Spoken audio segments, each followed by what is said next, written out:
آپ علیہ الصلاۃ والسلام نے غصے کے نقصانات بھی بیان فرمائے، غصے پر قابو پانے کی فضیلت بھی بیان فرمائی، اور پھر غصے کا علاج بھی بیان فرمایا۔ انسان کو جو غصہ آتا ہے وہ شیطانی اثر ہوتا ہے، اور جب اس کو غصہ آتا ہے تو شیطان اس پر مسلط ہوتا ہے، اور اس وقت جو وہ کام کرتا ہے اسے کچھ احساس نہیں ہوتا کہ میں نے کیا کیا ہے۔ اس لیے غصے میں بڑے بڑے نقصان اور بڑی بڑی تباہیاں انسانوں کی ہو جاتی ہیں، بلکہ جتنے جھگڑے ہوتے ہیں، لڑائیاں ہوتی ہیں، فساد ہوتا ہے، وہ سب غصے میں ہی ہوتا ہے۔ اگر انسان ذرا اپنے غصے پر قابو پا لے تو بڑے بڑے فساد اور جھگڑے ختم ہو جائیں۔ تو آپ علیہ الصلاۃ والسلام نے غصے کا ایک علاج تو ظاہری بیان فرمایا،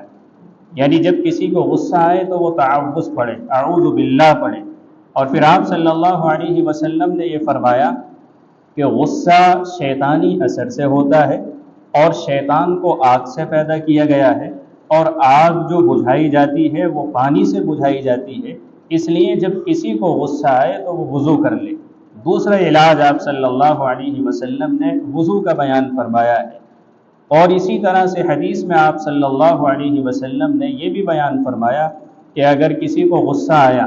اور وہ کھڑا ہے تو وہ بیٹھ جائے، اگر بیٹھا ہے تو لیٹ جائے، یعنی اپنی حالت کو تبدیل کر دے۔ حالت کی تبدیلی انسان کے غصے کو کم کرتی ہے۔